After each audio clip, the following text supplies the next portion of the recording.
გამარჯობა, პირდაპირ ეთერშია გადაცემა ფული და პოლიტიკა. ეს პირველი გადაცემა იმ ციკლისა, რომელიც ეკონომიკას, ბიზნეს ურთიერთობებს ეხება. მე სოსო გალუმაშვილი ვარ ამ გადაცემის წამყვანი და ჩვენ ვისაუბრებთ ფულზე, ეკონომიკაზე, პოლიტიკაზე.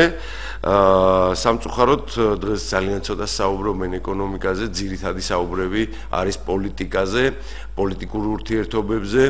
იმ ამინძზე, რომელსაც პოლიტიკა ქმნის და დაიწყებულია და მეორე პლანზეა გადასული ეკონომიკური ურთიერთობები. არადა ფული პოლიტიკის გარეშე რაღაცა გარკვეული ფარატინა ქაღალდია, ხოლო პოლიტიკა ფულის გარეშე არ კეთდება, როგორც ვიცით. არადა როდესაც მივდივარ ჩვენ სამზარეულოში და მაცივრის კარებს ვაღებთ, სწორედ მაშინ გვახსენდება, რომ ყველაზე მნიშვნელოვანი მაინც ეკონომიკაა. ფული და პოლიტიკა ეს არის გადაცემათა ციკლი, რომელიც ყოველ შაბათს ობიექტივის ეთერში გავა და მე მისი წამყვანი, როგორც მოგახსენეთ, სოსო გალუმაშვილი ვარ და დღეს ჩვენი სტუმარია ეკონომისტი ირაკლი ლექვინაძე. გამარჯობა ბატონო ირაკლი. მოგესალმებით სოსო, ჩემთვის დიდი პატივია ვარ თქვენს პირველ გადაცემაში, ვარ სტუმარი, გისურვებთ წარმატებას. პირველი გადაცემა ბატონო ირაკლი და ამიტომ რაღაც ესეთი მიმოხილვით გვინდა დავიწყოთ, შევაფასოთ ის ეკონომიკური პროცესები, რომელიც მიმდინარეობს 1 ოქტომბრიდან, ასე ვთქვათ, იმ დროიდან, როდესაც ქვეყანაში ახალი ხელისუფლებაა, შევაფასოთ ის პროცესები, რომლებიც მიმდინარეობდა 1 ოქტომბრამდე, იმიტომ რომ ჩვენ უნდა ვიცოდეთ, როგორც ის საკითხები ეკონომიკასთან მჭიდრო ურთიერთობაში მყოფი საკითხები, რომელიც იყო ახალ ხელისუფლებამდე, ძველ ხელისუფლებაში, ასევე უნდა გავიაზროთ, რა ხდება ახალი ხელისუფლების პირობებში და ახალი მთავრობის პირობებში. 2-388-105 ეს არის ტელეფონის ნომერი, რომელზეც მსმენელს, მაყურებელს შეუძლია ჩაერთოს და ჩვენი Skype არის ობიექტივი.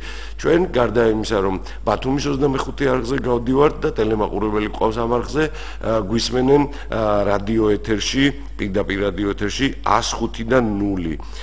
ასევე საკაბელოებით მთელი საქართველოს მასშტაბით. ბატონო ირაკლი, პირველი კითხვა, რასაკვირველია, ეხება გუშინდელ მოვლენებს და რასაკვირველია, ძალიან ბევრი შეფასება მოვისმინეთ ჩვენ პოლიტიკური კუთხით, თუმცა არ მოგვისმენია ეკონომიკური კუთხით. არადა ისეთი მოვლენები, ისეთი ფაქტი, რომელიც გუშინ დაფიქსირდა, რომელიც მოხდა არა მარტო პოლიტიკურ, არამედ ეკონომიკურ გავლენას ახდენს ქვეყნის ცხოვრებაზე. როგორ შეაფასებდით ამ ფაქტს ეკონომიკური კუთხით? არის თუ არა ეს რაღაც გარკვეული ჯაჭვის გაგრძელება, რომელიც ახალი ხელისუფლების პირობებში ოპოზიციის მხრიდან გარკვეულ ორგანიზებულ, ძალიან კარგად ორგანიზებულ ნაბიჯებს მიაგავს და არის თუ არა ეს გაგრძელება თუნდაც ბატონ მიხეილ სააკაშვილის, საქართველოს პრეზიდენტის და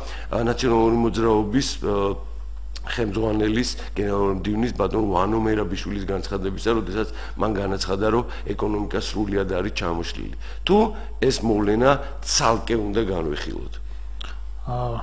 საკმაოდ ისეთი საინტერესო შეფასება ერთ კონტექსტში და უცებად ვიტყვი, ის რომ ორგანიზებული და რაღაცა ის აბორტაჟის ფორმატი თქოს, რა თქმა უნდა, ეს ყველაფერი ერთმანეთთან კავშირშია, ცალკე შეუძლებელია ყველაფრის განხილვა. ზოგადად მოდი პირველი ნაწილიდან დავიწყებ 2012 წლის მეორე ნახევრიდან, რა თქმა უნდა, ეკონომიკური აქტივობა ქვეყანაში შემცირებულია და ეს ბუნებრივია. ეს არის არჩევნები, რომელიც წინა საარჩევნო პერიოდი იყო ძალიან მწვავე, იყო შედეგი იყო უპროგნოზო, რაც ყველაზე მთავარია და ამან განაპირობა ის, რომ იგივე საინვესტიციო აქტივობა, სამომხმარებლო აქტივობა თუ ასე შემდეგ შემცირდა. არჩევნების მერე ყველაზე მთავარი მიღწევა, რაც ჩანს ამ გადასახედიდან, არის ბიზნესის გათავისუფლება პოლიტიკური კონიუნქტურისგან და ზეწოლისგან. ეს იგრძნობა უკვე რამდენიმე სექტორში, ხორბალი გაიარდა და ბევრი მოთამაშე შემოვიდა ამ ბაზარზე. ნავთობპროდუქტებში რამდენიმე, ასე ვთქვათ, 5 კომპანიის გარდა უკვე ჩვენ ხვდებით რეგიონებშიც, თბილისშიც, რამდენიმე ახალ ბენზინგასამაც სადგურებს არიან ჯგუფები, ვინც ამ 5-ის გარდა შემომტანებად ფიქსირდებიან და ეს ძალიან მნიშვნელოვანია. რაც უფრო მეტი იქნება კონკურენცია, უფრო მეტად იქნება, ასე ვთქვათ, თქვენ დაინახეთ, რომ რაღაც გარკვეული კონკურენციის კონკურენტული გარემოს შექმნისკენ მიდის სიტუაცია. ბიზნესი მოეხსნა პოლიტიკური წნეხით, ეს ყველაზე მნიშვნელოვანია. საერთოდ ხო არ გათავისუფლდა ყველა რატო სვავ ამ კითხვას და იმას დაუბრუნდეთ მე კონტექსტ პრობლემას ბიზნესი გარკვეულ თამაშის წესებს იყო მიჩვეული ხო და თამაშის წესები ძალიან მარტივად იყო რაღაცა თანხას რო გადააბიჯებდი მე სადღაც უნდა გადაგაიხადა აუცილებლად ფული გარდა იმისა რომ ბიუჯეტში იხდიდი ახლა როდესაც პირველი რაც გააკეთა პრემიერ-მინისტრმა ივანიშვილმა ის შეხვდა ბიზნესმენებს და აბსოლუტურად მოხსნა ყველანაირი თამაშის წესები.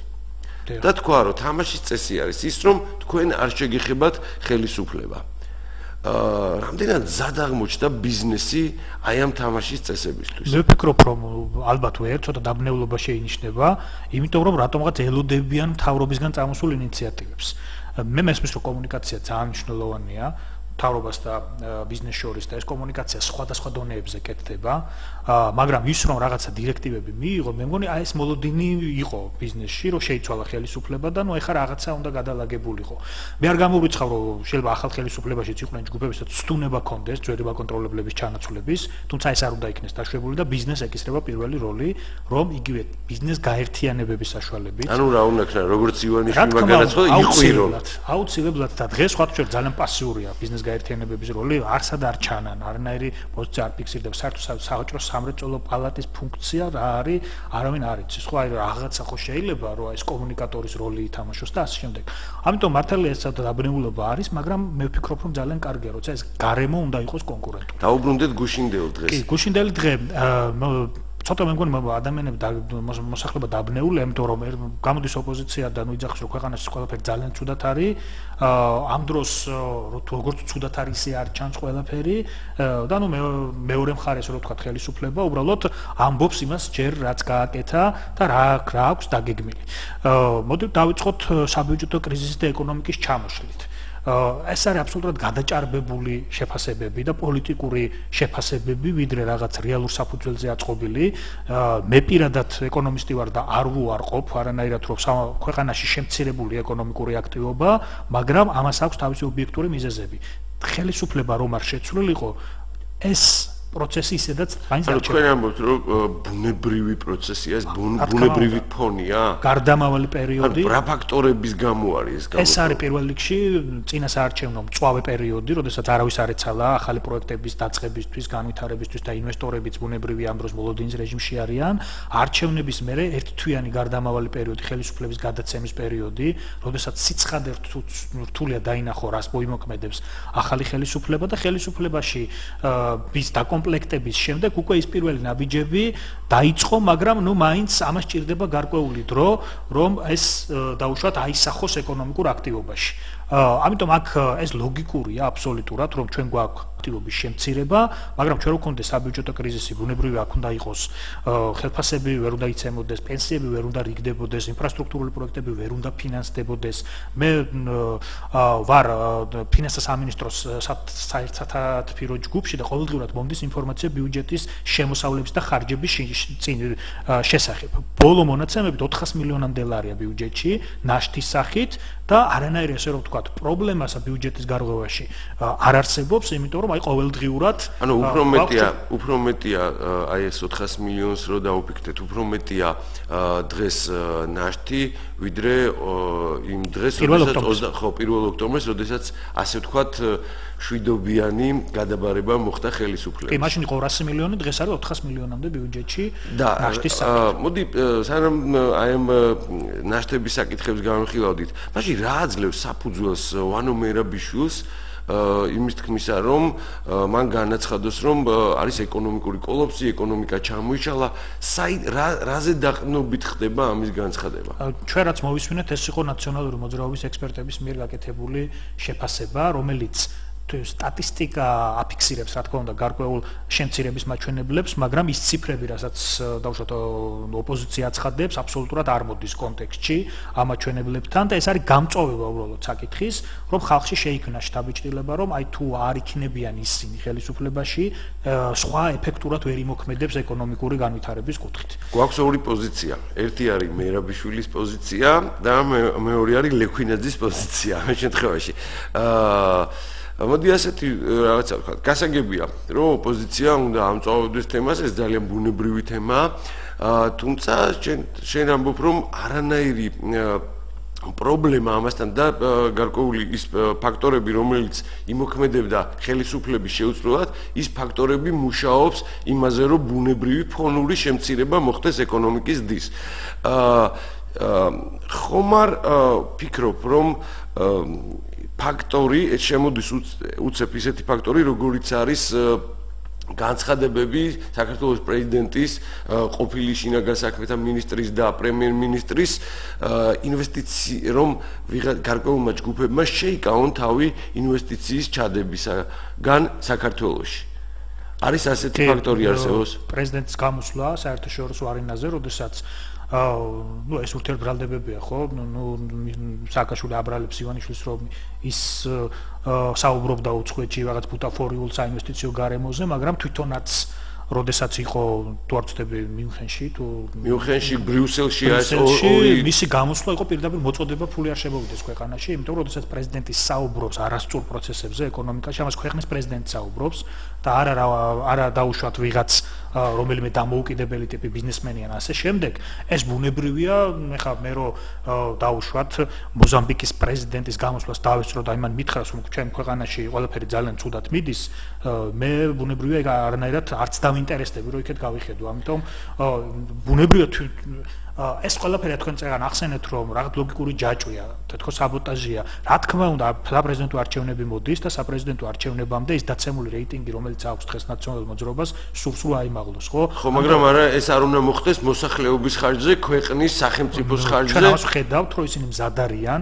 ასე რომ ვთქვათ, ნებისმიერი საკითხი დააყენონ დარტყმის თუ ეს მას პოლიტიკურ რეიტინგს აუწევს. მათ ამის გამოცდილება აქვთ 2003 წელი გავხსენოთ, მათ აქვთ ამის გამოცდილება. მაგრამ კონტექსტია, ბატონო ირაკლი შეცვლილი, ხო? 2003 წელს აბსოლუტურად ჩამოშლილი იყო ეკონომიკა, მათ ჰქონდათ ის ბერკეტები, რასაკვირველია, ის ბერკეტები, რომელიც შეეძლოთ გამოიყენებათ იგივე საბაჟოზე, გეგმას არასრულებინებდნენ, სინათლეს აკრობდნენ და ასე შემდეგ, მაგრამ დღეს არ არის ასეთი ობიექტური ფაქტორები გარემოში. იგივე წახალისება გარკვეული კრიმინალური ჯგუფების გააქტიურონ. რა ვიცი, მე მგონია მაინც ეს როგორც ბატონ პრეზიდენტს უყურს ხოლმე ეფემერული თემები არის, რაღაც გააქტიურება, მაინც ფიქრობ, რომ გარკვეულ ფაქტორად შეიძლება შემოვიდეს ეს საკითხი, თუნდაც ეკონომიკის დის საკითხებზე და თუმცა მანამდე მეორე კითხვა მინდოდა რომ დამესვა ზარია ჩვენთან ეთერში და მოვისმინოთ მაყურებლის სვენელის აზრი და შემდეგ გავაგზავნოთ. დიახ, გისმენთ? გამარჯობათ. გამარჯობა. იცით რა, მე ვარ გუშინდელი დღეს იქ თანამონაწილე და ეხლა სხვა თემაზე საუბრობ თქვენ, მაგრამ ხშირად ვერ გამოდივარ და ამიტომ თუ შეიძლება მომისმინოთ. აი იოტის ოდენას იცრუეს არ ვიტყვი.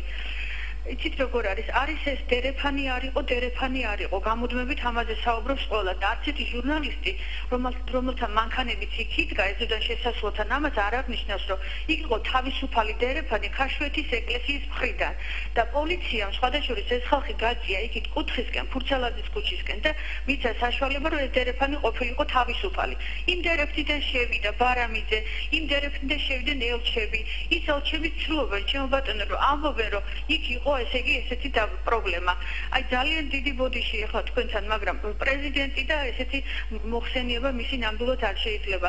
ეს უგულავა რომ შემოვიდა, ეს გავეშებული უგულავა და მისი ამალა მას რომ უკან მოყვებოდა, აი ეს იყო ყველაფრის მიზეზი და იქ რა თქმა უნდა იყო შეძახილები და არა იყო იქ ზედმეტი არაფერი. ეხლა ჩემი სათხოვარია ყველა ჟურნალისტთან და საქართველოს მოქალაქეებთან. ყველამ აუცილებლად მოვითხოვოთ თუნდაც ერთი კადრი, როგორ შეიძლება რომ ოპერატორებს არ ქონდეს გადაღებული, რომ იქ იყო თავისუფალი დერეფანი და ამის აქცენტს იცით რატო ვაკეთებ? იმიტომ რომ აქ არის მიზეზი, რომ იქ არ იყო დერეფანი და უგულავა სხვა მხრიდან ვერ შევიდოდა. ნამდვილად ჰქონდათ მათ შესაძლებლობა. ძალიან დიდი მადლობა ზარისთვის. დიახ, სწორედ ამ საკითხებზე ვსაუბრობ და გვინდა უბრალოდ სხვა კუთხით შევაფასოთ ჩვენ ეს მოვლენები და ძალიან დიდი მადლობა ზარისთვის და ბატონო ირაკლი ისევ დაუბრუნდეთ გუშინდელ დღეს ძალიან დიდი მადლობა კიდევ ერთხელ. რა გავლენა შეიძლება მოახდინოს? ერთი არის პოლიტიკური გავლენა, არის სოციალური გავლენა, გარკვეული დაძაბულობის შექმნა, რასაკვირველია, ეკონომიკაზე აი ესეთი ტიპის მოვლენები რა გავლენას ახდენს ხოლმე, თქვათ, თუნდაც საქართველოს, თუნდაც სხვა ქვეყნების მაგალითზე თუ შეგიძლიათ რომ რა თქმა უნდა ახდენს პირველ რიგში, იმიტომ რომ როცა ადამიანები ხედავენ რომ ქვეყანაში არის გარკვეული დაძაბულობის ნიშნები, ისინი თავს იკავებენ პრომეთის დახარჯვისგან, მათ არა აქვთ უკეთესი უფრო მომავლის განწყობაზე მოქმედებს, რა თქმა უნდა, განწყობა ერთ-ერთი მნიშვნელოვანი მომენტია ფულის ხარჯვის დროს. ფულის ხარჯვა განაპირობებს რეალურად ეკონომიკურ ზრდას, ამიტომ რაც უფრო ესეთი მწვავე წერტილები იქნება თბილისში, რეგიონებში და ეს მიიღებს რაღაცა ესე ვთქვათ, ხშირ ხასიათს, რა თქმა უნდა, ეს აისახება ეკონომიკურ ზრდაზე და ეს ნებისმიერ ქვეყანაში ესია. თუმცა მნიშვნელოვანია ეს ლოკალური, მნიშვნელოვანია რომ ეს გრძელვადი არ იყოს რაღაცა გრძელვადიანი და ნუ რაღაცა ეს ბლოკირების თემები არ მიებას ამას, იმიტომ რომ რაც უფრო დიდხანს გაგრძელდება მსგავსი ტიპის პროცესები, ეს უფრო მეტი. მით უმეტეს ისეთი ქვეყნისთვის, რომელიც სამწუხარო, ჩვენ და სამწუხარო თლიანად დამოკიდებული არის ინვესტიციებზე უცხოეთიდან. ჩვენ ვიცით, რომ ის სფეროები, რომელიც რაღაც გარკვეულად შესაძლებელი იყო დოვლაც ქმნიდეს ქვეყანაში, ჩვენთან არ არის განვითარებული და ძირითადი ჩვენი ეკონომიკას ასდობს ინვესტიციებით და ერთი ძალიან მნიშვნელოვანი წყარო თუნდაც იმ ჩვენი ეროვნული ვალუტის, რომელიც ჩვენი სიამაყეა, გამყარების სწორედ ფულადი გზავნილებია უცხოეთიდან. აი ამ ფონზე, რომელიც დღეს ჩამოყალიბდა, არის თუ არა საფრთხე იმისა, რომ საბიუჯეტო კრიზისი დაემუქროს ქვეყანას, არ შეივსოს ბიუჯეტი, არ მოხდეს პენსიების გაცემა, აი ესეთი ტიპის საფრთხე თუ არსებობს, იმიტომ გეკითხებით ამას, იმიტომ რომ თქვენ ფინანსთა სამინისტროს სათათბიროს წევრი ბრძანდებით, იქ თუ არის რაღაცა სიგნალები?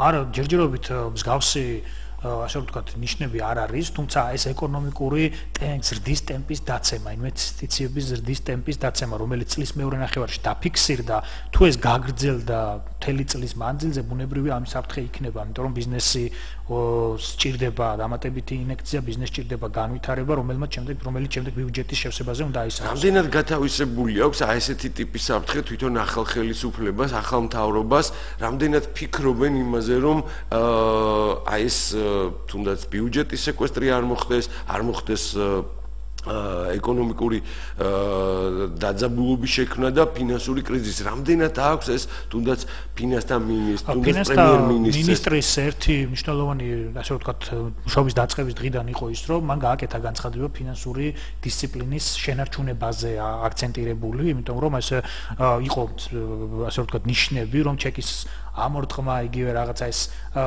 მოვიდა ახალი ხელისუფლება, უკვე ჩვენ ყველაფერს უფლებოდა აი ესეთი განწყობების თითქოს იყო, მაგრამ თვითონ აი ფინანსური დისციპლინის კუთხით გადადგმული ნაბიჯები ფინანსთა სამინისტროს მხრიდან და ამის პარალელურად ლიბერალიზაცია ჯარიმების თუ ასე შემდეგ. ჯარიმების ლიბერალიზაცია ეს იყო მნიშვნელოვანი ნაბიჯი, რომელმაც ყველამ უნდა ვიცოდეს, რომ შეიძლება ხელისუფლება შეიცვალა, მაგრამ ჩვენ არ უნდა დაუშვათ ესეთ ქმედებები, რომელიც შეიძლება ფინანსური დისციპლინის მოშლამ გამოიწვიოს, რომელიც შემდეგ საფუძველი გახდება ბიუჯეტში შემოსავლების კლების.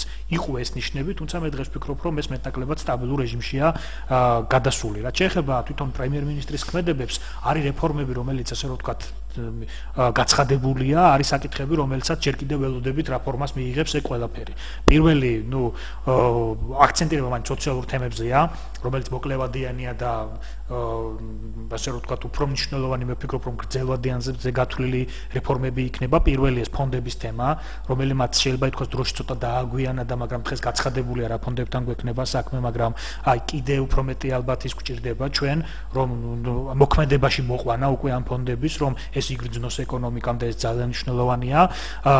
ტარიფების შემცირება, რომელიც ჯერ მხოლოდ მოსახლეობაზე გაკეთდა და მე ვფიქრობ, რომ ძალიან მნიშვნელოვანია ეს ბიზნესაც გაკეთდეს, იმიტომ რომ წარმოიდგინეთ ადგილობრივი მწარმოებელი კომპანიები, წვენების მწარმოებელი, უალკოჰოლოს სასმელების მწარმოებელი კომპანიები, იგივე ლუდის მწარმოებელი კომპანიები, რომლებსაც სჭირდებათ წყალი, შუქი და გაზი საკმაოდ დიდი მოცულობით, ისინი ხდიდნენ ყოველთვის ბევრად უფრო მეტს, ვიდრე იხდიდა მოსახლეობა.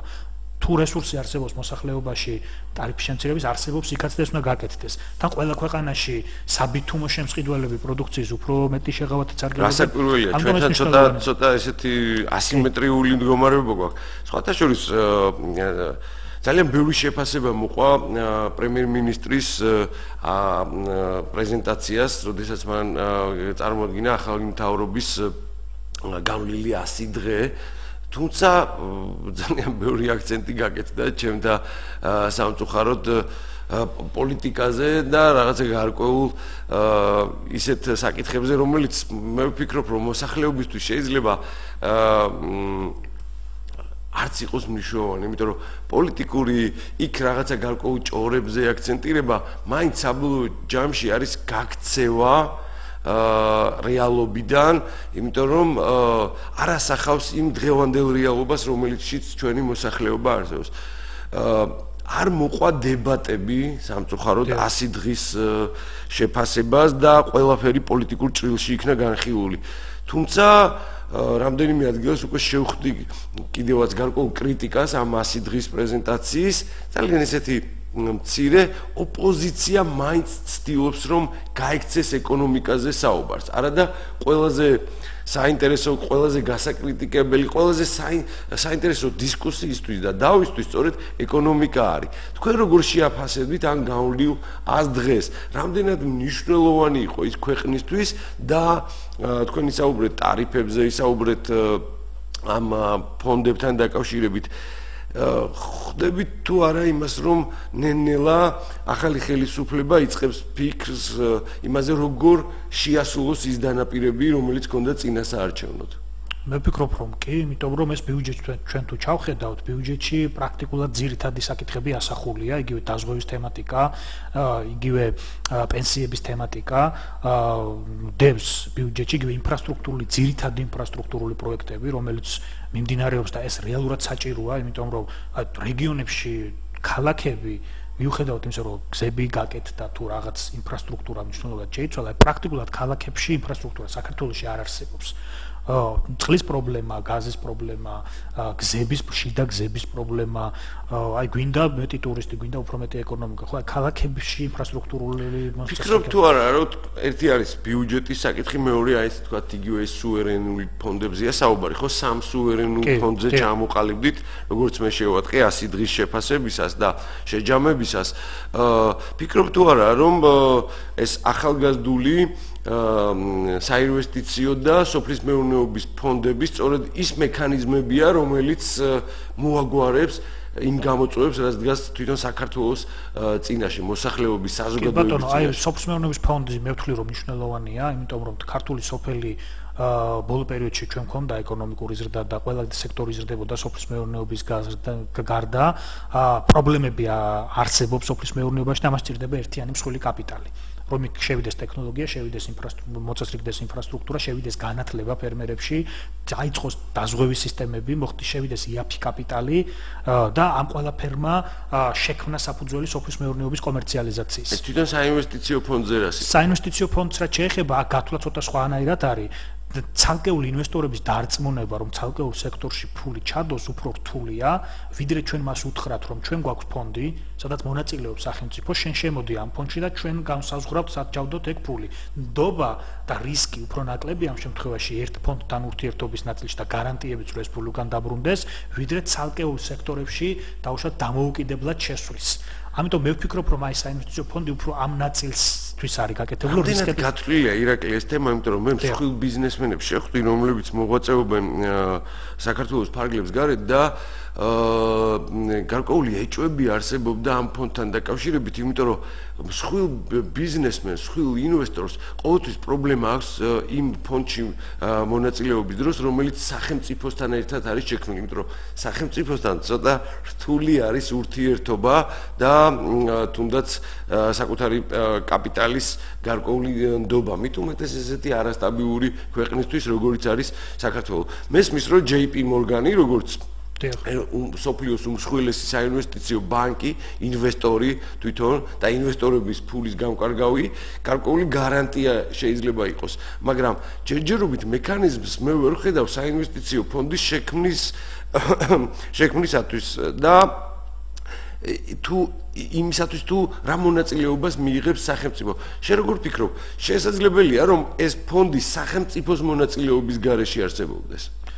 ის უნდა იქნება ალბათ ნებისმიერ შემთხვევაში დამოუკიდებელი, თუმცა სახელმწიფო ერთგვარ გარანტია იქნება, არა ფულის ჩამდები არამედ ინვესტორთან ურთიერთობაში რომ არ მოხდება ის რომ აქ ბიზნესი მარტივად დაიწყოს იმ ადამიანმა, მაგრამ მე რაღაც პრობლემები შეექმნას თუნდაც საკუთრების უფლებების ნაწილში. აი ამ კუთხით ვფიქრობ, მე ის იქნება ალბათ დამოუკიდებელი ფონდი, რომელიც როგორც ერთ-ერთი მონაწილე გამოვა ამ პროექტში, უბრალოდ შეიძლება იყოს სახელმწიფოს მიერ დაფუძნებული, როგორც ასეთი სახელმწიფო ჩინოვნიკებმა შეიძლება მაშინ მონაწილეობა არ მიიღო. მე მაინც ვფიქრობ, რომ თვითონ ჩვენი პრემიერ-მინისტრის ბექგრაუნდი იქნება ალბათ ერთ-ერთი მთავარი გარანტორი ინვესტორებისთვის, რომ მათ ამ ფონდს ენდრონ. მან ხო არ არსებობს ესეთი პრობლემა, რომ გარკვეულად ბიზნეს სივრციდან, ესეთი ხილული ბიზნეს სივრციდან ბიზნა ივანიშვილი კარგახანია გასულია და მას ძირითადად გარკვეული ფონდების მეშვეობით ახერხებდა თქვათ იგივე კაპიტალის გაზრდას და ასე შემდეგ და ასე შემდეგ. მათ ხო არ არსებობს პრობლემა, მაინც ბიზნესმენებთან ძალიან მნიშვნელოვანია ხელის ჩამორთმევა, ურთიერთობა, ასეთი ტიპის ურთიერთობები. ესეთ კი, ის არის მილიარდერთა კლუბის წევრი, ის არის მიღებული ადამიანი ამ წრეებში, მაგრამ გამოფენებში დიდი ხანია მე მგონი არ მიუღია მონაწილეობა. ეს პრობლემა ხო არ შეიძლება შეიქმნას ამასთან დაკავშირებით. რამდენად ხარისხიანი გარანტორი იქნება ის სხვა ეგრეთ წოდებული მილიარდერებისთვის, სხვა ინვესტორებისთვის? მე ვფიქრობ, რომ მაინც იქნება, იმიტომ რომ მისი ბექგრაუნდი ამის თქმის საფუძველს იძლევა. თუ ჩვენ ვნახავთ მის განვლილ ისტორიას, ასე რომ ვთქვათ, შესრულება იმ ვალდებულებების, რაც მის წინაშე იდგა.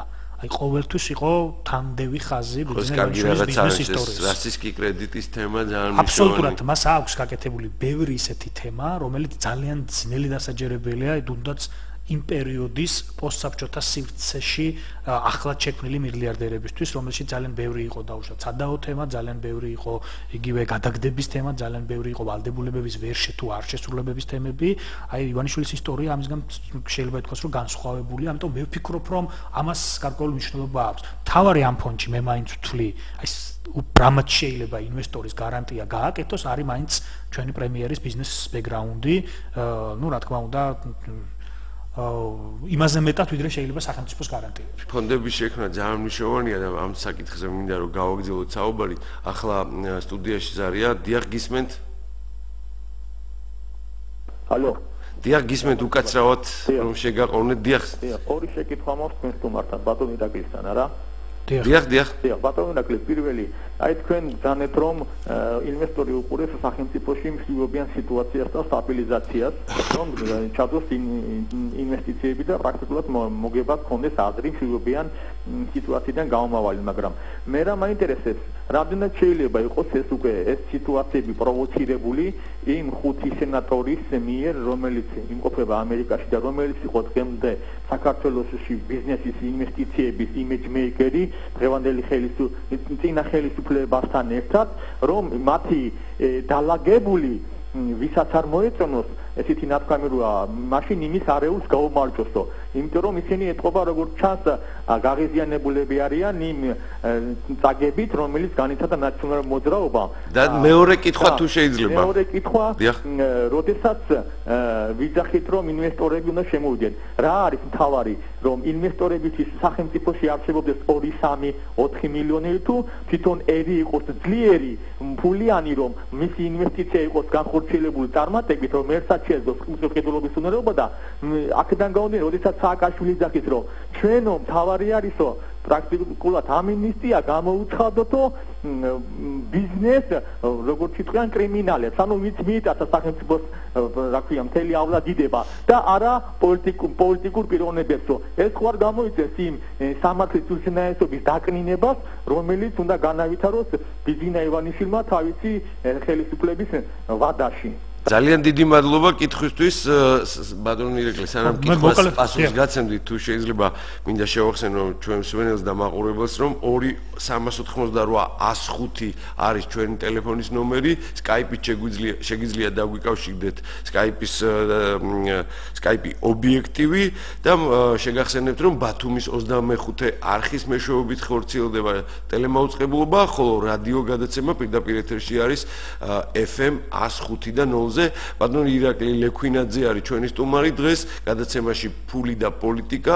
ბატონო ირაკლი, ძალიან საინტერესო კითხვები დასვავს. ორივე საინტერესო, უბრალოდ გავაერთიანებ პასუხს, იმიტომ რომ მაინც საბოლოოდ ერთ წერტილამდე მიდიოდა და ინვესტორისთვის რა არის მნიშვნელოვანი. პირველ რიგში პოლიტიკური გარემო, მეორე რიგში ეკონომიკური და სამართლებრივი გარემო და მესამე უკვე ტექნოლოგიური გარემო. ამიტომ აი ამ სამი ძირითადი ფაქტორის უზრუნველყოფა თუ ხდება ქვეყანაში უკვე ინვესტორები მოდიან. პირველ წეგნს საუბრობთ ხო დაძაბულობაზე. თუ პოლიტიკური გარემო იქნა ისეთი მყიფე, ბუნებრივია უკვე დანარჩენ ორზე ლაპარაკიც არ აქვს. მეორე ნაწილი ეს არის ეკონომიკური და სამართლებრივი. 3.4 მილიონერის ყოფნა ქვეყანაში არაფერს არ წყვეტს, თავარია ბაზარი იყოს გადახდისუნარიანი და ინვესტორი შემოდის იმისთვის, რომ თავშად შიდა ბაზრიდან მიღებული გადახდებით მიიღოს მოგება, ან ამ ბაზარზე იაფი წარმოებით შეძლოს რეგიონალურ ბაზრებზე გასვლა. ამ მხრივ ძალიან მნიშვნელოვანია რუსეთის ბაზარი, ძალიან მნიშვნელოვანია ყაზახეთის, უკრაინის სავაჭრო ხელშეკრულებები ევროპასთან თუ ამერიკასთან. და ნუ ტექნოლოგიების გარემოზე უკვე აღარ ვსაუბრობ, ეს ნიშნავს უკვე ბიზნესმენისთვის იგივე თავად ინფრასტრუქტურას, გულისხმობს ინტერნეტის დაფარვის ხარისხს, გულისხმობს იგივე იმ შესაძლებლობებს, რომელიც უფრო კომფორტულს ხსნის ქვეყანაში ინვესტორის არსებობას. მოდი ასეთი რაღაცა ვთქვა, აი პრინციპში პასუხით შეიძლება სულ აი მეორე ფაქტორში გვაქვს ჩვენ ყოველთვის პრობლემები, ეს იყო ეკონომიკური გარემო და სამართლებრივი გარემო. ანუ ეკონომიკური მოსახლეობა დაბალგადახდისუნარიანი, რუსული ბაზარი ჩაკეტილი, ეს ერთ-ერთი მნიშვნელოვანი ბაზარი და ასევე სამართლიანობის საკითხი. პრივილეგირებული ბიზნესი, არაპრივილეგირებული ბიზნესი, საკუთრების უფლებების დაცულობის პრობლემები და ასე შემდეგ. ნუ პოლიტიკური გარემო მეტნაკლებად ისეთი, რომელიც აი ომი არ იყო ქვეყანაში, მოკლედ იყო, მაგრამ მალე მოხდა ხო მისი ლოკალიზება. აქ არის ერთი ძალიან საინტერესო საკითხი, აი პრინციპში შეგვიძლია რომ გავცეთ კიდევაც პასუხი ამ კითხვას კიდე ერთი, რომ ინვესტორი სხვადასხვა ხარისხისაა და სხვადასხვა დონისაა. ეს მის ფულად თქვათ ინვესტირებას არ გულისხმობ, ანუ არიან ავანტურისტი ინვესტორებიც, რომლებიც მზად არიან რომ შემოიტანონ თანხა ქვეყანაში, მით უმეტეს ისეთ ქვეყნებში, სადაც გარკვეული პოლიტიკური არასტაბილურობა, თუმცა მათი ფული არის ძალიან სწრაფი ფული, ანუ ისინი გრძელვადიან პროექტებში არ დებენ. მათი ინტერესი არის რომ იქ სადაც მეტი დაძაბულობაა, მეტი პოლიტიკური ვნებადღელვაა, ჩადონ თანხა და რაც შეიძლება მაღალი პროცენტებით ინვესტიციების დაბრუნებადობის კოეფიციენტი გაზარდონ იმით რომ სწორედ არასტაბილური ჩვენ დღეს გვჭირდება აი დამოუკიდებლობის ასე ვთქვათ 21 წლის თავზე გვჭირდება არა ასეთი ტიპის ინვესტორები ჩემის აზრით იმიტომ რომ გვჭირდება ადამიანები გვჭირდება ბიზნესმენები რომლებიც გრძელვადიან პროექტებში ჩადებენ 9-10 წლიან პროექტებში 15 წლიან პროექტებში იმიტომ რომ აგერ დაუბრუნდები ჩვენი მეგობრები არიან რომლებმაც წამოიწყეს ძალიან დიდი საქმე კომპანია მარნეული და უკვე 6-7 წელია ისინი ძირითადად ინვესტირებას ახდენენ იმაში, რასაც ქვია სოფლის მეურნეობა რა. დაახლოებით თუ არ ვცდები 32 მილიონი ლარი აქვს ინვესტირებული ამ საქმეში. 6 წლის განმავლობაში. ჩვენ გვჭირდება ასეთი ტიპის ინვესტორები, ჩემის აზრით, იმიტომ რომ სოფლის მეურნეობა, ინფრასტრუქტურული პროექტები არ არის ერთდღიანი და ორ დღეზე გათვლილი პროექტები. ეს არის ხანგრძლივადიანი პროექტები, რომელსაც ინვესტიციებს მე შემდეგ 10-15 წლის შემდეგ დაიბრუნებ. აი ეს არის ძალიან მნიშვნელოვანი. სწორედ ამიტომ არის მე ვფიქრობ, გარემოს სტაბილურობა მნიშვნელოვანი და გეთანხმები, ეს არის სასამართლო სისტემა, რომლის გამო ძალიან ბევრი ინვესტორი იკავებდა თავს აქ შემოსვლაზე. კი, ნუ მაშინ მარტივად დავიწყო ბიზნესი, მაგრამ თუ ჩემი მარტივად დაწყებული ბიზნესი ხვალ დადგება საფრთხის ქვეშ, უკვე პრობლემა დგება, რა თქმა უნდა. არ აბსოლუტურად სწორად შეაფასეთ ბატონზოს ეგ საკითხი, თუმცა ჩვენთვის იმ რთულია, ხო, პატარა ქვეყანა ვართ. მაინც არა გვაქვს დიდი ისტორია და არასტაბილურ გარემოში ვართ გეოპოლიტიკურად, ამიტომ ბაზრებზე წვდომას აქვს ძალიან დიდი მნიშვნელობა. ბაზრებზე წვდომასთან დაკავშირებით როდესაც ვესაუბრებ ბიზნესმენებს, ყოველთვის იქნება პრობლემა, რომ გასაგებია ძალიან კარგია, რომ რუსეთის ბაზარი შეიძლება გაიხსნას, მაგრამ მზად არიან ქართული კომპანიები იმისათვის, რომ რუსეთის ბაზარზე მოახდინონ გასვლა. მაგალითად აქ თუ არა ის კაპიტალი ბაზარზე გასვლა არ ნიშნავს, ხო, ის რომ რაღაც პროდუქცია დატვირთე აქ ვაგონებით და გადაიტანე რუსეთის ტერიტორიაზე, ხო? იმას ჭირდება შესაბამისი მარკეტინგული შეფუთვა, ჭირდება ძალიან სერიოზული სადილერო ქსელი და სადისტრიბუციო ქსელი, ჭირდება გახსენება ჩვენი პროდუქციის, გასაგებია, რომ ბორჯომი იყიდება და იყიდებოდა ამ ბაზარზე, მაგრამ არის ძალიან ბევრი კომპანია, რომელსაც არ იცნობენ რუსულ ბაზარზე და უნდა შევიდეს ფაქტობრივად ჩვენ გვიხდება იგივე არანაირი განსხვავება მაგალითად დღეს რო გჭირდებოდეს ბრაზილიის ბაზრის დაპყრობა და თქვათ რუსეთის ბაზარში შესვლა არანაირი განსხვავება არ არის ერთადერთი ტრანსპორტირება უფრო შეიძლება და არა ნუ მაინც ცნობადობის ხარისხი ეს იმუშავებს იმიტომ რომ ბოლოდინი თუ არის ხო ზოგჯერ ხვდები წარმომადგენლებს რუსეთიდან სხვადასხვა ქვეყნის ტერიტორიაზე მათ აქვთ ეგ ბოლოდინი ვიში მოდი ასე ვთქვათ იმ ადამიანებში რომლებმაც ალბათ 40 წელს გადააცილეს იმიტომ რომ ახალგაზრდებისთვის ქართული პროდუქცია არ არის ასეთი ნაცნობი როგორც ვთქვათ იმ უფრო დასრული ადამიანებისთვის პრობლემა მე ვფიქრობ რუსეთში შესვლის კიდევ ის არის რომ ძალიან დიდი დოტაცია ჩემის აზრით და სუბსიდირება უნდა მოახდინოს მარკეტინგში სახელმწიფომ იმიტომ რომ ადამიანი რომელიც მიეჩვია ნორმალურ ჩილურ ღვინოს ავსტრალიურ ღვინოებს კალიფორნიულ ღვინოებს რომლებიც ქართულ ღვინოზე, როდესაც ჩვენ შევალთ რუსულ ბაზარზე, იაფიღის, ძალიან ძნელია ისევ თავიდან აუხსნა რა არის ქართული ღვინო. ჩვენ ვერ შევალთ, ხო? ვერც დაბალ სეგმენტში, ვერც საშუალო სეგმენტში ქართული ღვინო, არ ვიცი მოგწონს ეს თუ არა, ალბათ იქნება პრემიუმში და middle premium სეგმენტში. კი, როგორც იყო ყოველთვის. კი, ასევე წყალიც, იგივე ბორჯომი, იგივე ნაბეღლავი, იგივე საირმე, შეუძლებელია რომ შევიდეს რაღაცა დაბალ სეგმენტში, ხო? კი, თუმცა საქართველოს ქართული კაპიტალი ამას არ იყო, ამიტომ საუბრობ, აი რა, სად იქნება ინვესტორის ინტერესი.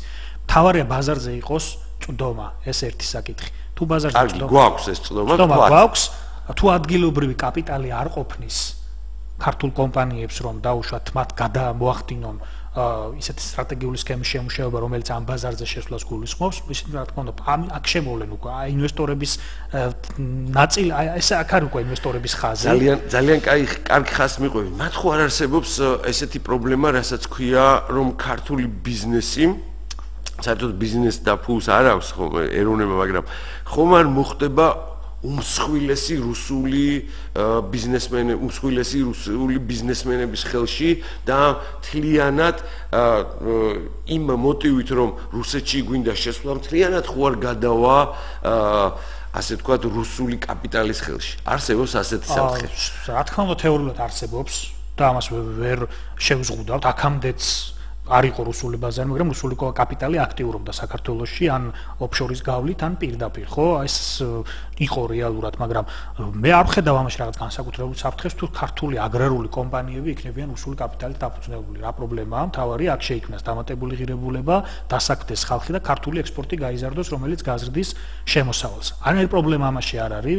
არ ვხედავ, რომ დავუშვათ, თუ ეს რუსული აგრარული კომპანია იქნება, მე რა არც არაფერი. მთავარია ჩვენ გქონდეს ადგილობრივი წარმოების დონე 15% და 20%-ის დონეზე კი არა, როცა ბაზარში შევხედოთ ხშირი დამოხმარების 15-20%-ს ვაკმაყოფილებთ, მეც ვერა, ხო? აი ეს ჯერ შიდა გაიზარდოს და მე ეს წვდომა ბაზრებზე აუცილებელია. მე არ ვსაუბრობ, რომ უნდა ჩამოვეკიდოთ ამ რუსულ ბაზარს, როგორც ადრე იყო და ამ ბაზარს დახურონ ძალიან ბევრ კომპანიას პრობლემები შეექმნა. რა თქმა უნდა, არა, ეს უნდა იყოს დივერსიფიცირების ერთ-ერთი პროცესი. ვის შეიძლება გახდეს გარანტორი, რომ არ განმეორდება ის პროცესები, რომელიც მოხდა 2006 წელს. არავინ. ეს რუსეთის მთავრობა არის აბსოლუტურად უპროგნოზო. კომპანიები დარწმუნებული ვარ, ყველანი ძალიან დიდი სიფრთხილით მიუძღება დღეს რუსულ ბაზარზე შესვლას, იმიტომ რომ ხვალდაზეგ შეიძლება ეს მოხდეს, იმიტომ რომ ეს აისახება თუ არა, ეს რისკი აისახება თუ არა, თქვათ იგივე ქართული პროდუქციის ფაზზე და შესაძლებელია თუ არა, რომ ჩვენ მივიღოთ, კი ბატონო, შევედით რუსულ ბაზარზე, მაგრამ პრობლემა გვაქვს იმის, რომ არა კონკურენტულია იმის გამო, რომ ფასი მაღალია და ამ ფასში ზის ის რისკი, რომ შესაძლებელია ხვალდაზე უცებ პუტინმა, მედვედევმა, იქ ვიღაც ონიშენკომ და ასეთმა ადამიანებმა თქვას, რომ ისიც ამოდი გეყოთ ეხლა რაც იყავით ჩვენ ბაზარზე და აღარ მინდა ხვალიდან თქვენი დანახვა. ვერ გამოურიცხავთ, იმიტომ რომ ეკონომიკური ომები ერთ-ერთი იარაღია პოლიტიკური რუსეთის, ბელორუსიასთან, ესტონეთთან, უკრაინასთან, იგივე ევროპის სხვადასხვა ქვეყნებთან მას ხშირად გამოუყენებია ეს ბერკეტები, ამიტომ ჩვენც ვერ ვიქნებით, რა თქმა უნდა, დაზღვეული, მაგრამ ეს უკვე კომპანიების გადასაწყვეტია დათვალონ ის რისკი, რა უღირთ მათ რუსულ ბაზარზე შესვლად. მე დარწმუნებული ვარ, ყველა დიდი სიფრთხილით მივდგება ამ საკითხს, იქ არ მოხდება ერთდროულად დიდი ფულის. შეუძლია თუ არა სახელმწიფოს, საქართველოს სახელმწიფოს, იმიტომ რომ პრემიერ-მინისტრი არის ცნობილი ბიზნესმენი, მიუდგეს სწორედ ამ საკითხს ბიზნესის კუთხით და საქართველოს სახელმწიფო გამოვიდეს გარანტორად ან მოხდეს რაღაცა გადაზღვევა რისკების, იმიტომ რომ სხვანაირად ძალიან მიმძიმს მე იმის თქვა, რომ ვიღაცამ 5-10 მილიონი ჩადოს მარკეტინგში, სადისტრიბუციო ქსელის განვითარებაში შევიდეს რუსეთის ბაზარზე და ერთ დღესაც ასე და დასრულდეს და ეს თანხები დაკარგოს. ჩვენი კომპანიებისთვის ძალიან დიდი ინვესტიციაა 10-15 მილიონი დოლარი. შეიძლება თუ არა სახელმწიფო გამოვიდეს დამზღვევად, რაღაც არ ვიცი, გადააზღვიოს რომელიმე უცხოურ კომპანიაში ეს რისკები, იმიტომ რომ სხვანაირად მაინც ვფიქრობ, რომ ჩიტი ბძღვნად შეიძლება არ ღირდეს და ჩვენ ვერ გავიდეთ რუსულ ბაზარზე. მე სახელმწიფოსთვის ალბათ ძალიან რთული იქნება ესეთი ყველას რისკი დააზღვიოს, ახლა ძალიან წარმოვიდგინოთ რამდენი კომპანიაა, რამდენი სექტორი, ახლა ყველას რისკის დააზღვევა ფიზიკურად ეს შეიძლება არც იყოს გამართლებული და ცოტა რთული იყოს, მაგრამ ბიზნესმა უნდა გადაწყვიტოს, უღირს თუ არა თქვენ ახსენეთ, ხო? უღირს თუ არა ის რისკი და ის ინვესტიცია, რაც ყველაფრის გათვალისწინებით. ბიზნესმა უნდა გადაწყვიტოს. ჩვენ თავარი სახელმწიფო უნდა შეუქმნა შესაძლებლობა რაღაც თავის პოლიტიკური თემებით და არაპოლიტიკური ბაზარი არ იყოს დახურული, დანარჩენი უკვე ორ მხარეს შორის შეთანხმების საგანია. თვითონ დააზღვიონ რისკები, თვითონ შეთანხმდნენ მის პარტნიორებთან, რომ დაუშვათ ისე არ მოხდეს, როგორც შეიძლება მოხდეს. მე მაინც გონია, რომ ეს კერძოს მხარია და არა რაღაც რთული გასაკეთებელი იქნება უბრალოდ სახელმწიფოს. დაზღვევასთან დაკავშირებით ჩვენ აუცილებლად დავბრუნდებით, რომ ეს ძალიან მნიშვნელოვანი საკითხია, ოღონდ სხვა სახის დაზღვევაზე გვინდა ვისაუბროთ. ზარია სტუდიაში მოვუსმინოთ და შემდეგ გადავიდეთ დაზღვევის საკითხებზე. დიახ, გისმენთ? Skype ზარი არის და თუ შეიძლება Skype ზარს მოვუსმინოთ. დიახ, გისმენთ, დიახ, გამარჯობათ.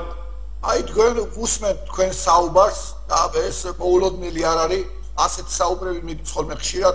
საერთოდ მიუღებელია საზოგადოებისთვის, სახელმწიფოსათვის. თქვენ აცხადებთ, რომ ფულს არ აქვს ეროვნება. დიახ, რომ აქვს, ბატონო. თორემ ასე შეიძლება მთელი საქართველო გავყიდოთ. შენივად მოაწყობენ რაღაცას, ოღონდ ქართველს იქ ადგილი არ ექნება. რა დანიშნულება ექნება ქართველ ადამიანს ან საერთოდ ერს, მაშინ სახელმწიფო უნდა გავაუქმოთ, ბატონო. დღეს რომ აეროპორტები და სხვა სახის დაწესებულებები მთლიანად უცხოელების ხელშია, თურქების, ებრაელების და ჩინელების და ასე შემდეგ. აი სადამდეც მივედით, აღმოჩნდა რომ ქართველისათვის ადგილი აღარ დარჩა საქართველოში. ბიზნესისათვის, ანუ საქმისათვის ესეთი რამე არ არსებობს. თქვენ როგორც ანვითარებთ ამ იმას. და მარტო რაღაცა უნდა გაკეთდეს ლისტვის, ბატონო. თუ რამე უნდა გაკეთდეს, ჯერ გაკეთებული ვერ ვნახეთ მაინც, მაგრამ თუ უნდა გაკეთდეს ლისტვის კეთდება, თქვენ ამას უსვავთ საკუთარ თავს კითხვას და რომ სხვას უხსნით ახლა. მაშინ დავждეთ, ბატონო. ისე კი არა, ეხლა ერთ აზერზე რომ ხართ თითქმის და ბაზარზე როცა ლაპარაკობ, გაიხსნასო. დღეს საერთოდ არ არის ბაზარი. და მოგება არ იქნება რომელიმე ბაზარი, აქ მარტო რუსეთის ბაზარზე არ არის ლაპარაკი. თუნდაც შესაძლებლობა რომ გქონდეს ქართულ მეწარმეს რომ გაიტანოს თავისი პროდუქცია, ან მეურნეს. ეს უკვე წარმატება არ არის. თქვენ უკვე ანგარიშობთ დიდ მოგებაზე. დიდი მოგებაზე არ არის ბატონო აქ საქმე. იმდელი საკონელი საქართველოში არც არის რომ ამდელი გაიტანო. თუნდაც მევენახეობა და მეღვინეობაში. დათვალეთ ბატონო, რამდენი რამ მოდის საქართველოში დაკითულიათ? მე დამითვლია ბატონო. იმდელიც არ არის სამყოფო საქართველოს ეყოს, კარგად თუ ექნება იმ შეძენის უნარი და თუ ბაზარი გაიხსნება, იქ იმ რაოდენობის გაიყიდება, რა რაოდენობისაც აითვისებს ქართველი. და რაც შეეხება კალიფორნიულ ღვინოებს, მე ვაყენებ ბატონო. თქვენ არ ვიცით საიდან ლაპარაკობთ. გაგისინჯიათ ამას ღვინო ქვია საერთოდ? გაგის ერთადერთი შეიძლება ფასში გაუწიოს კონკურენცია. დიახ. ღვინო არ არის. ეს ყურძენი არ არის, თუ გინახიათ, მე ვწურავ ყოველ და ვიცი. ქართულის დამწურია და დამიწურია კალიფორნიისაც და ასევე ავსტრალიისაც. გაგისიძიათ თქვენ მე აი გეკითხებით და მე რო გააგზელებ. აი ცედარებ უახმარებად ამას არ ვხვია ღვინო, როგორც პროდუქტს არ ვხვია, მათაც ღვინო. გასაგებია, ძალიან დიდი მადლობა, ძალიან საინტერესო შენიშვნები და რეკომენდაციები მოგვეწია. აუცილებლად დაუბრუნდებით ამ საკითხს. სულ ერთ მაგალითს მოვიყვან, აი ეროვნული კაპიტალის და ეროვნებასთან დაკავშირებით. 90-იან წლების დასაწყისში ევროპაში ორი ყველაზე ჩამორჩენილი სახელმწიფო იყო შემოსავლების კუთხით ერთსულ მოსახლეზე ირლანდია და ალბანეთი. ირლანდიამ გახსნა საზღვრები ინვესტიციებისთვის და იქ არ იყო ეს ეროვნული შერჩევითი კაპიტალი, მიუხედავად იმისა, რომ კონფლიქტი ჰქონდა ბრიტანეთთან და ზომით წონით არის აბსოლუტურად ჩვენი ზომის სახელმწიფო. ალბანეთიც დაახლოებით იგივე. ალბანეთი წავიდა აბსოლუტურად სხვა გზით, მათ ჩათვალეს, რომ მხოლოდ ალბანურ კაპიტალს უნდა განევითარებინა. ალბანეთის სახელმწიფო ირლანდია არის ერთ-ერთი წამყვანი სახელმწიფო ევროპაში. ალბანეთი დგას იქ, სადაც იყო 90-იან წლების დასაწყისში. ჩვენ გვაქვს ეს არჩევანი, შეგვიძლია გავაკეთოთ. ამიტომ ეს ყველა ჩემი პასუხი დავუშვათ იმაზე, რომ სმენელის ასე ვთქვათ, Skype call-ის ზარის მიზანი ეს არ იყოს, აქ არის საკითხი სხვათა შორის ერთი ძალიან მნიშვნელოვანი საკითხი და ისაა, რომ ღვინოსთან დაკავშირებით. კი, რასაკვირველია, გამისინჯავს და ქართველისთვის თქვათ იგივე ავსტრალიური ღვინოები, არსებობს ესეთი ღვინო ავსტრალიური, რომელსაც ნებისმიერი წლის მოსავალი რო იყოს, თქვა 1995 წლის მოსავალსაც და 2012 წლის მოსავალსაც აბსოლუტურად ერთი და იგივე გემოვნებით თვისება აქვს. ფაქტობრივად არის ლუდის ტექნოლოგიაზე შექმნილი, მაგრამ ამერიკაში ერთ-ერთ ღვინის ერთ-ერთ ყველაზე დიდ ბაზარზე ყველაზე კარგად იყიდება ეს ასე ვთქვათ ღვინო, ხო? რომელიც აბსოლუტურად ჩვენთვის სხვადასხვა განმარტებები. ეს არის შედეგი ისი, რომ სწორი კომუნიკაცია. და დღეს იმას ქვია ღვინო. მოდი ასეთი რაღაცა ვთქვათ, იცით რა არის, რომ კი, სუპერ პრემიუმ სეგმენტში, სადაც ფრანგული ღვინოებია, იტალიური ღვინოების რაღაცა ნაწილი, იგივე კალიფორნიული ღვინოების რაღაცა გარკვეული ნაწილი, ჩვენ იქ აბსოლუტურად სხვა ღვინო გვაქვს, მაგრამ ზოგადად მოხმარებისთვის ის, რომელსაც შენ სადილზე სვავ, ხო, ღვინოს, აბსოლუტურად სხვა მოთხოვნები გაჩნდა მსოფლიოში. ჩვენ თუ დავემორჩილეთ, არა იმას იცი, რომ აი ეს არის ღვინო და დანარჩენი არა, ამის კომუნიცირება რასაკვირველია, გაგვიჭირდება საზოგადოებასთან და სამიზნე იმასთან, სამიზნე სექტორთან. დაზღვევასთან დაკავშირებით, აი 1 მარტს, ჩვენ როგორც ვიცით, უკვე უნდა დაიწყოს საყოველთაო დაზღვევა, თუმცა რაღაცა გარკვეული ნაბიჯები, რომელიც შეამზადებდა თუნდაც კომუნიკაცია საზოგადოებასთან არ არსებობს. როგორ მოხდება ეს, რა ტიპის დაზღვევა იქნება, ვინ რა პაკეტს მიიღებს, საიდან განისაზღვრება პაკეტის ზომა, ეს ინფორმაცია სამწუხაროდ ჩვენამდე არ არსებობს. მოვასწრებთ 1 მარტს აი ამ დაზღვევის განხორციელებას, ანუ შესაძლებელი არის ირაკლი, თუნდაც ის მოსამზადებელი პერიოდი საკმარისი იყო იმისთვის, რომ გამოცხადდეს საყოველთაო დაზღვევა და მართლა რეალურად მოხდეს მოსახლეობის დაზღვევა.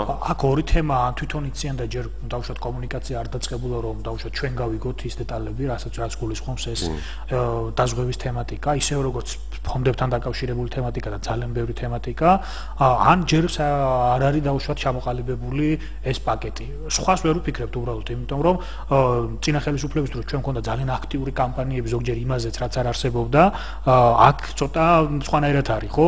ეს კამპანიური ნაწილი მაინდამაინც ისეთი აქტიური არ არის, თუმცა რა თქმა უნდა, კამპანიურობა კი არა, ამ შემთხვევაში კარგი არ ვჭირდება ეს კამპანიურობა, მაგრამ ინფორმაცია არ მიდის საზოგადოებამდე. მაგას ვამბობ ხა, აი ხო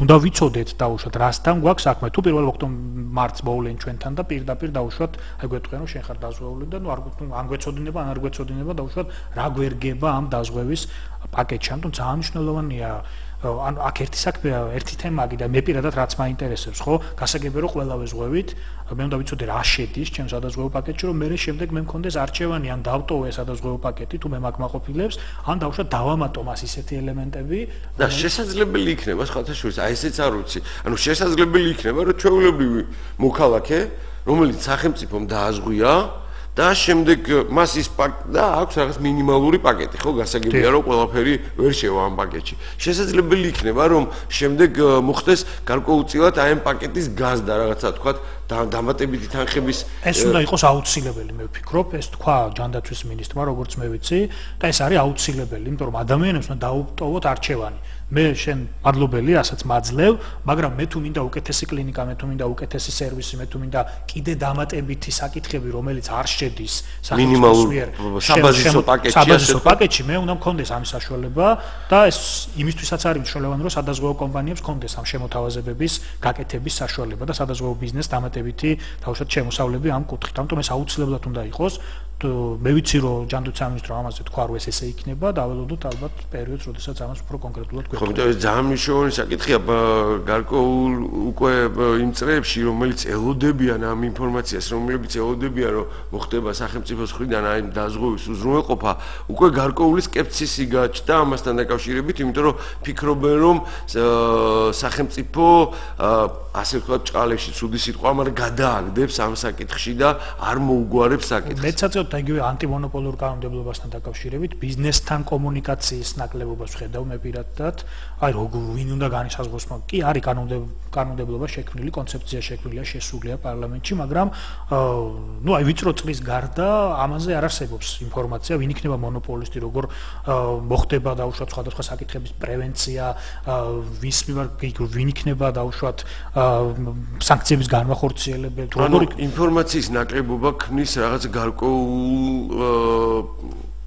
დამუხრუჭებას პროცესების, ხო? იმიტომ რომ მე, როდესაც არ ვიცი ინფორმაცია, შეიძლება ხვალ გამომაცხადო რომ მონოპოლისტად რა მომივარ, ზოგადად ეს არაფერი ცუდი არა, ამაში ცუდი არ არის, რა მომივარ, ვინ დამაკვირდება, როგორ დამაკვირდებიან, რა მოხდება და ასე შემდეგ.